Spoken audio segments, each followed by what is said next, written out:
If you want to know the place to go to see a live entertainment show, and you're poking around Central Illinois, look up CU Bands and Fans for the latest shows and bands.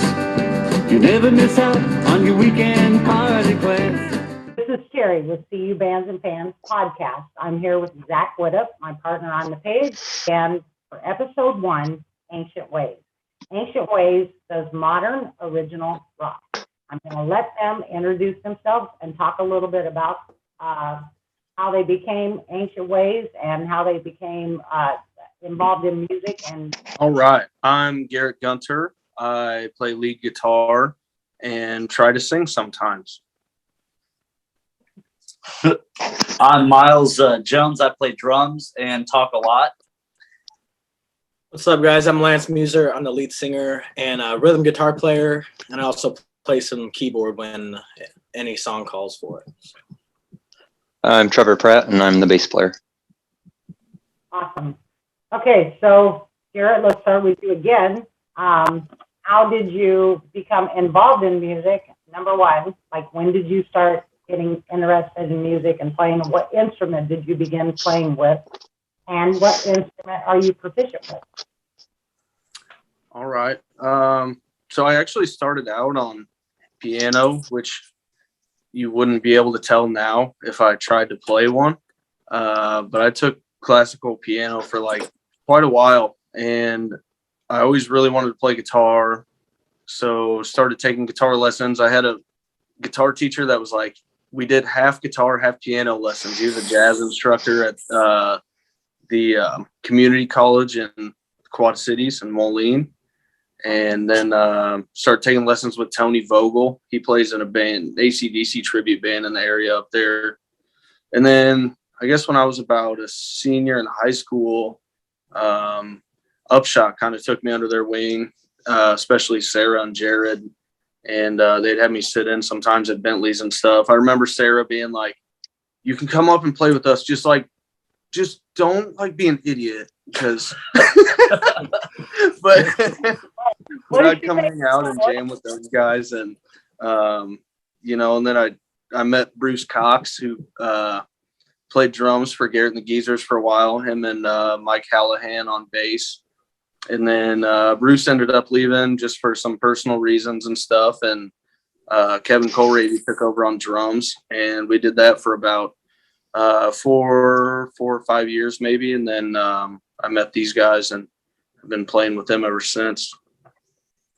All right. And how long were you in Garrett and the Geezers? Probably 4 or 5 years. Yeah. I think that's what I actually met you and heard your music when you did Original Artist Night with us. And that was a big also, I believe. I have a couple questions. What genre does Ancient Ways play? And I know you've played at some of the blues jams that the Blues Society has. What other genres are you interested in, and do you like to play? Lance, you want to take this one? Yeah. So over the past couple of years, just we've been building up our original music, which we just released our first original single. But we've been mostly doing cover shows, just being that cover band, getting into the scene a little bit. And we really stuck to the 90s grunge alternative rock type of scene. So like Foo Fighters, Pearl Jam, Alice in Chains, so a little bit more on the grungy side.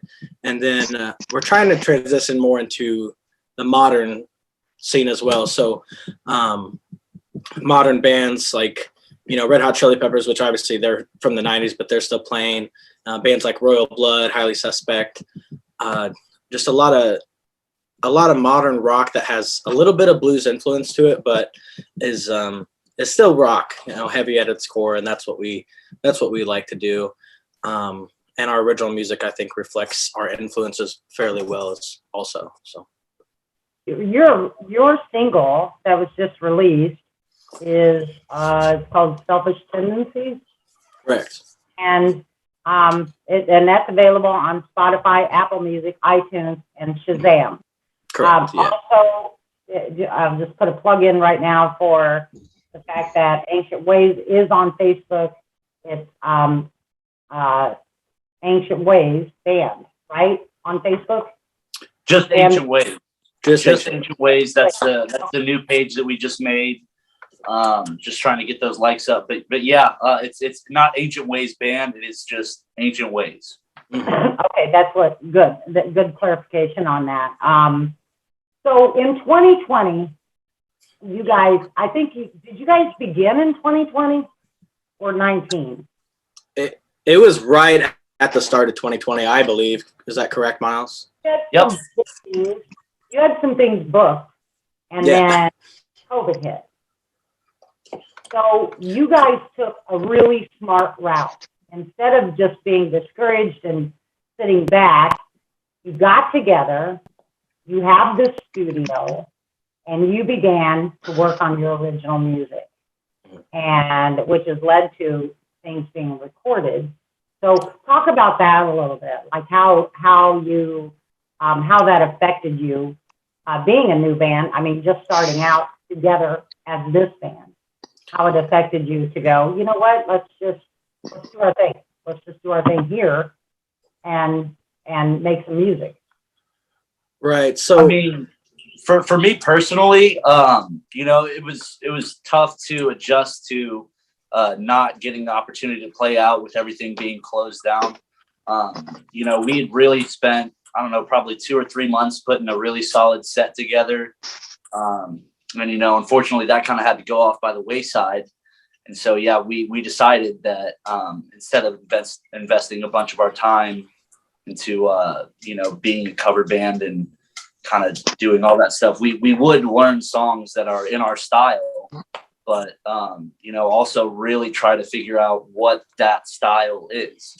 And that took a lot of time, I think, for everybody to kind of figure out. But it was pretty natural for us to come across the sound that we have. I think everybody's kind of just, experimenting with each other.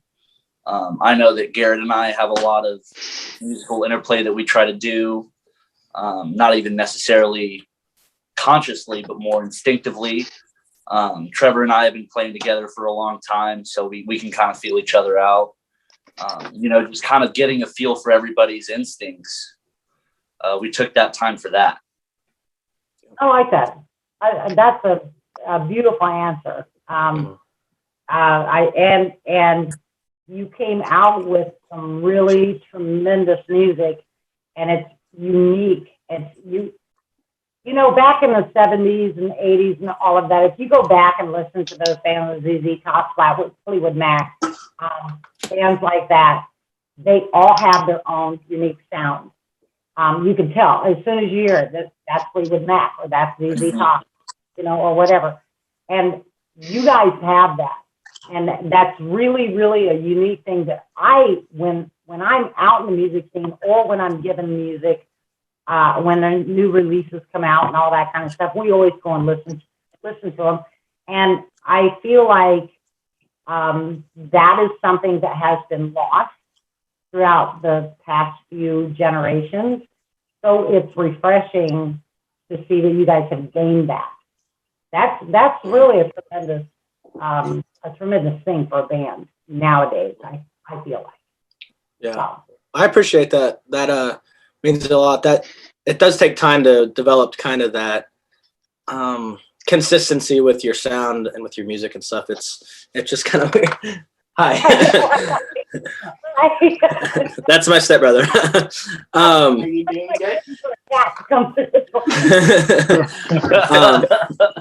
Jeez. Anyways, Lance is gonna punch him in the head when he gets done. Yeah, exactly. But yeah, developing that consistency, and we're trying to do that with our online presence as well. Getting kind of a professional look to our Facebook, our Instagram, and then hopefully our website coming up here soon, and just kind of being that brand where you see Ancient Ways and you see something consistent like a brand would be. The sound is there. You know what Ancient Ways sounds like, and you know what Ancient Ways looks like. That's what we want. people to No, see. I see that. I can tell. I definitely, when you guys opened a new page, that's a bold move. That takes a lot to do that because you've already got these followers and like on this page, and to go, you know what, but we've got to have our own, especially with the new music and everything that you're coming out with and that you've been preparing to do. And so I thought it was a bold move, but I thought it was a great move. And there's one photo, I downloaded it. I wish I could show it on here. There's this photo of you guys that I downloaded because it is so cool. I wish I could say I took it. Zach took it, but we didn't. I don't know who took it. My favorite shots as well. We actually went to Perennial Sound Studio in Champaign, which is where we tracked our EP that's coming out in a couple months. And Get that out again. Who is that? Perennial Sound Studio. Ryan Groff owns that studio. He's been a really local, a big local influence on the music scene as well. And he helped track our EP there. And then I had sent him a message a couple months after that. And I was like, hey, do you mind if we come in, do some kind of promo shots for our new releases coming out? And my mom, Lacey Belangi, she actually took those pictures. She was a photographer back in the day for a while, really skilled photographer, sports pictures. So she agreed to that, and we did a little shoot, and it was a fun time. Trevor showed up in fishnet. It was hilarious. Yeah, you have to join our OnlyFans to see those. To me, when I seen that picture, I was like, that is so perfect, you guys. Yeah. You can just see what you guys are doing. I mean, I can visually go, I can tell what you guys are doing and how you're formatting this and just kind of like channeling it in to this. So what have you got on your plate now? I know are you still recording? You done recording? You're getting ready to distribute what you have recorded? So we've got some more stuff to release that's already recorded. Our main focus right now has been learning Lance's really hard songs. No, but we think he's like Beethoven's great grandson or something. And he writes everything as hard as possible to torture me. No, I'm just joking. But we've got some really cool new stuff we're working on. So we're hoping to get back in the studio before too terribly long. But yeah, we're working hard, and we definitely want to get another round of releases out there before long. But we still have some stuff up our sleeve to release here in the near future. Mm-hmm. Good. So how is this current release, which you just did this like January 10th, right? Yeah, January 10th. We're getting a lot of positive feedback from that. I've been experimenting with kind of the online advertising as something I think we're all really new to. So finding our target audience of who's going to connect with our sound and stuff is something we're trying to figure out. So we have another release. Our next single, Defects, is coming out February 9th, I believe is the date. So that's our second single, and hopefully we can get some more traction with people on that single. And then a couple months after that, we're going to release our full 5-song EP. Okay, so is it in this? Can we purchase this? Because I went to Driscoll Kid, I think it was Driscoll Kid. Is that what it's called? Kid. Mm-hmm, mm-hmm. Okay, and then I was like, I wanted to pay you money for it. So I mean, it's available on all platforms, iTunes, Apple Music. I can download it and pay for it. I'm fine. Right. Yeah. I mean, Selfish Tendencies is the only thing that's out right now. And DistroKid that's just our distribution site. So that's who we go through to get to all those other sites. Yeah. Yeah. Which is a great thing. I love that. It's very convenient. We love it. Okay, I'm just trying to figure out how, like, you can get money for your music. all I'm saying, like, when I go there, when download, I want to pay you.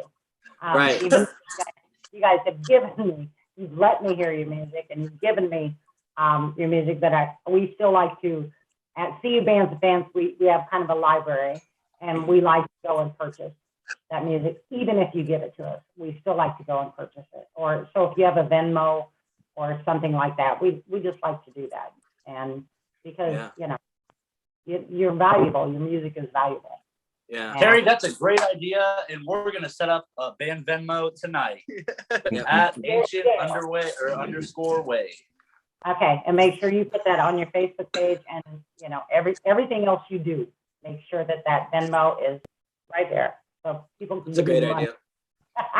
Yeah. Thank you. Yeah, We love recording, it. all that stuff is so pricey and so expensive. Right. Well worth it, but it's expensive. And then also I would love, I'm gonna throw this out there. I know that this is even more expensive, but as you can see behind me, I'm a huge fan of albums, vinyl. I love vinyl. It would be so cool if you guys did a vinyl at some point. We would love to. Yeah, we would love to do that. I've got the stereo for it. Yeah. You're right.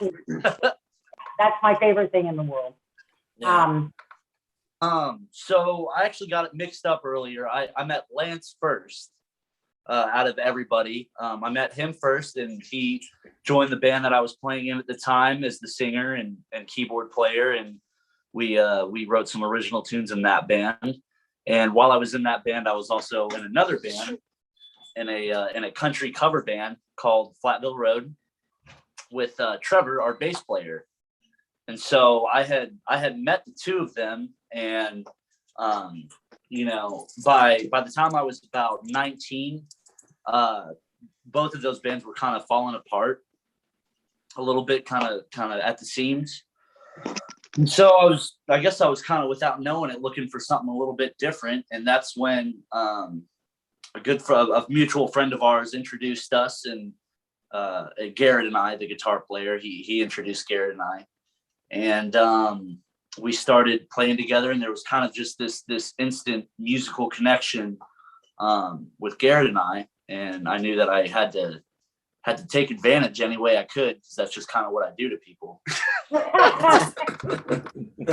So I got a hold of Trevor and said, I'm playing with this badass guitar player, and you got to come check him out and see if you dig it. And Trevor dug it. And the first thing that Garrett said was, you know, if this is going to be as good as it possibly can be, we need a badass singer. Because Garrett is, you know, he doesn't like to admit it, but he is also a singer. Yeah, but my range is this big. And Lance, Podcast listeners, he had a very small distance between his hands to represent his vocal range. And for Lance, it was a very large distance between his hands. Miles, Miles, as you were in a band when you started out that came out of the First Gig Rock and Roll Camp, weren't you? Yeah. So since I've been playing drums for a long time, believe it or not. But since it probably would have been the first year that I started playing that I got involved with First Gig Rock and Roll Camp. It started in Danville, and it's kind of spread around Central Illinois. But you know, I just got a lot of connections through there, and it was put on by good friends of mine then, and we've remained great friends since then. But you know, yeah, I have been involved in quite a few bands from the First Gig camp. so this was Was before that Heyday? No, Heyday? actually, I wasn't in that one. You were in, what was the other one? I was in a band called Raid the Playground. Oh yeah. And it's not weird because we were all like under 15. So like that's not a weird thing. So that's before you looked like an apostle. Yeah. That was before I looked like Judas. I've got this painting of the Last Supper at home. It's one of my favorite paintings, and he looks exactly like Judas. And I always point it out to him. It's exactly. Yeah. Yeah, it's pretty scary. Like it's frightening. You to kiss me on the cheek ever again. So yeah, I've known you, Myles, for like since you were, a Yeah, kid. it's probably going on 10 years now, Terry. Yeah.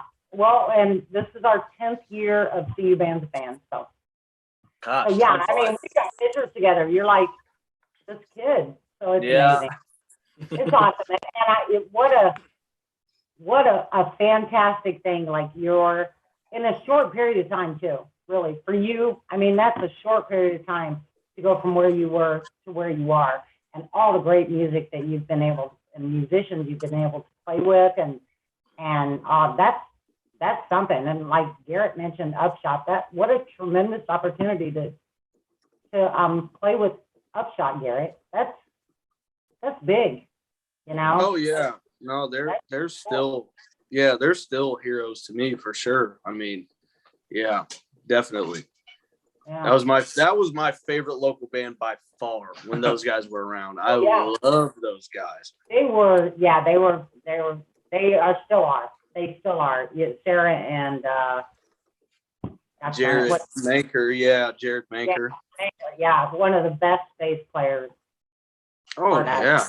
Fun to watch, play bass. Yeah. So speaking of bass, Trevor, have you always played bass?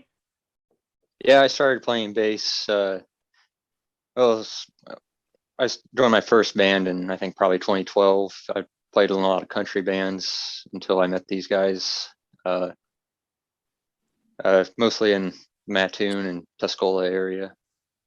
So how did you meet these guys?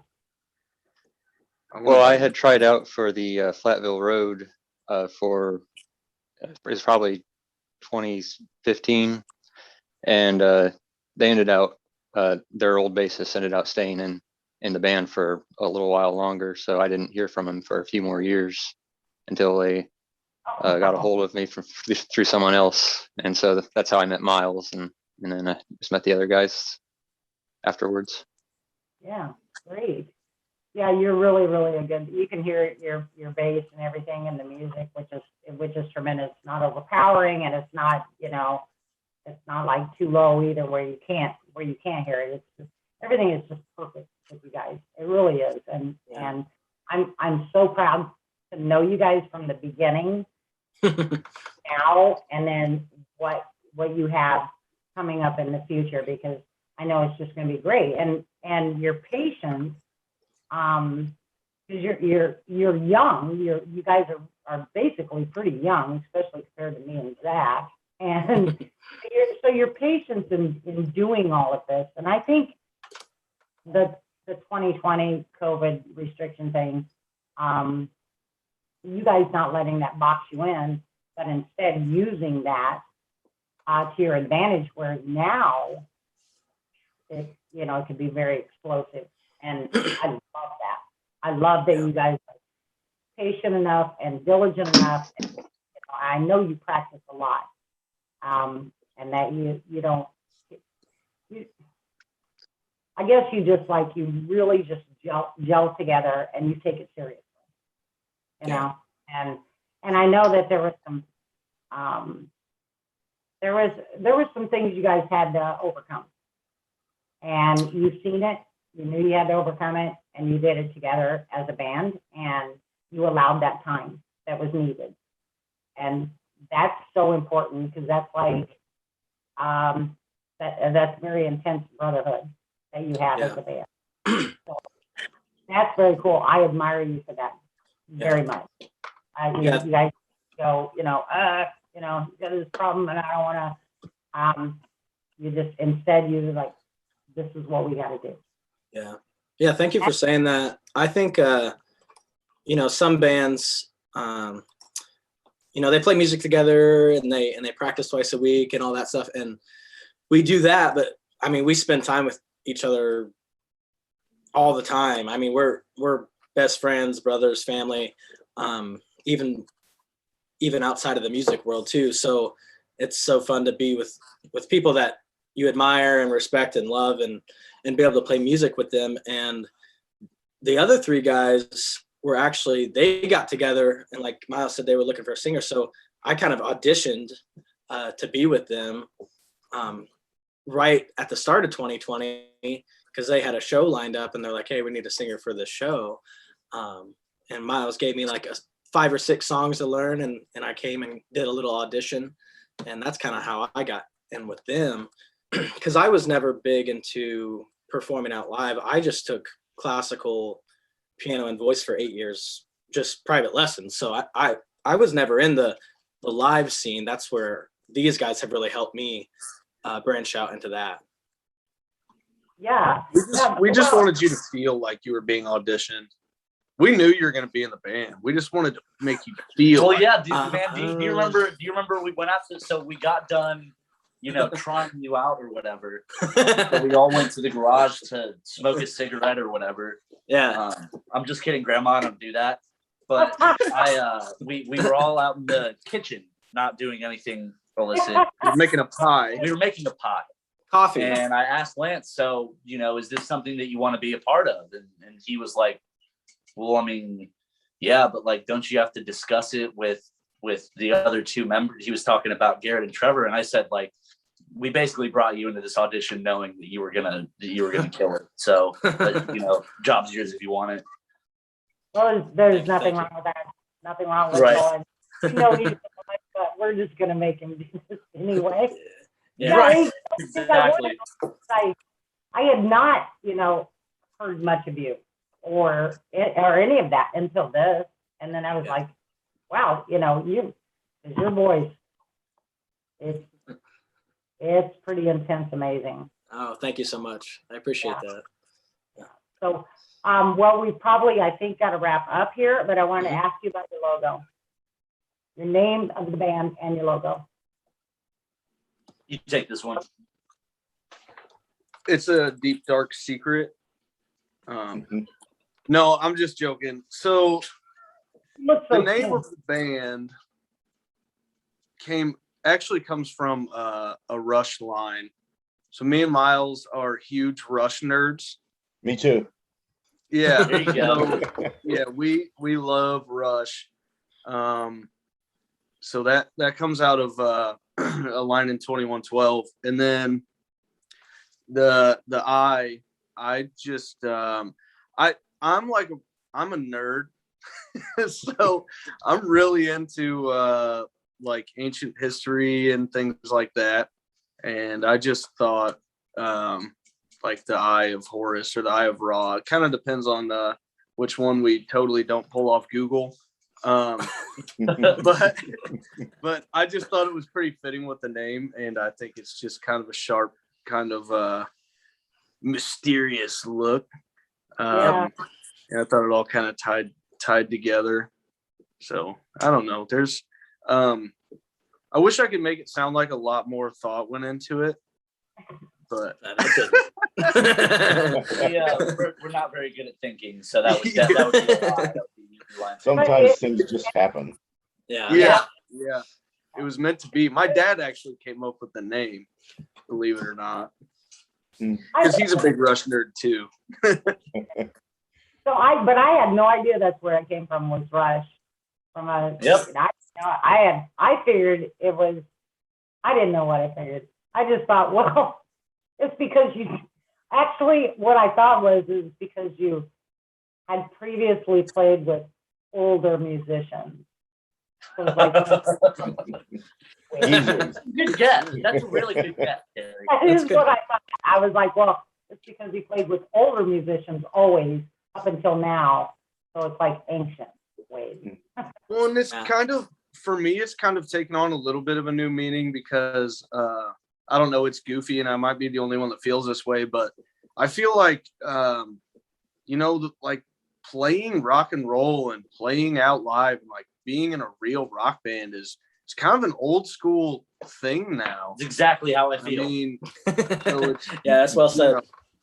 Yeah. So, I mean, being like a traditional, like loud rock and roll band, it's ancient ways. It's a traditional old school thing to do, Yeah. rock and roll. Rock and roll, baby. That's like what I said about, the 70s and 80s music, that they have their own unique sound, and that's not out there anymore, but you guys are bringing it back, with your own unique sound. So it's been so great talking to you guys. I absolutely love this. I'm glad that you guys moved locations so we can.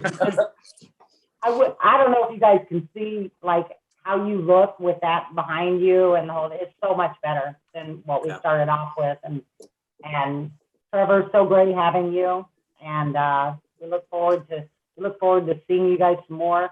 And I'm gonna post this picture, I believe, on our page that I love so much. And, Thanks, Terry. Wish I could take the credit for it, but cannot. And but love you guys. Love what you're doing. Keep at it. Keep doing it your way.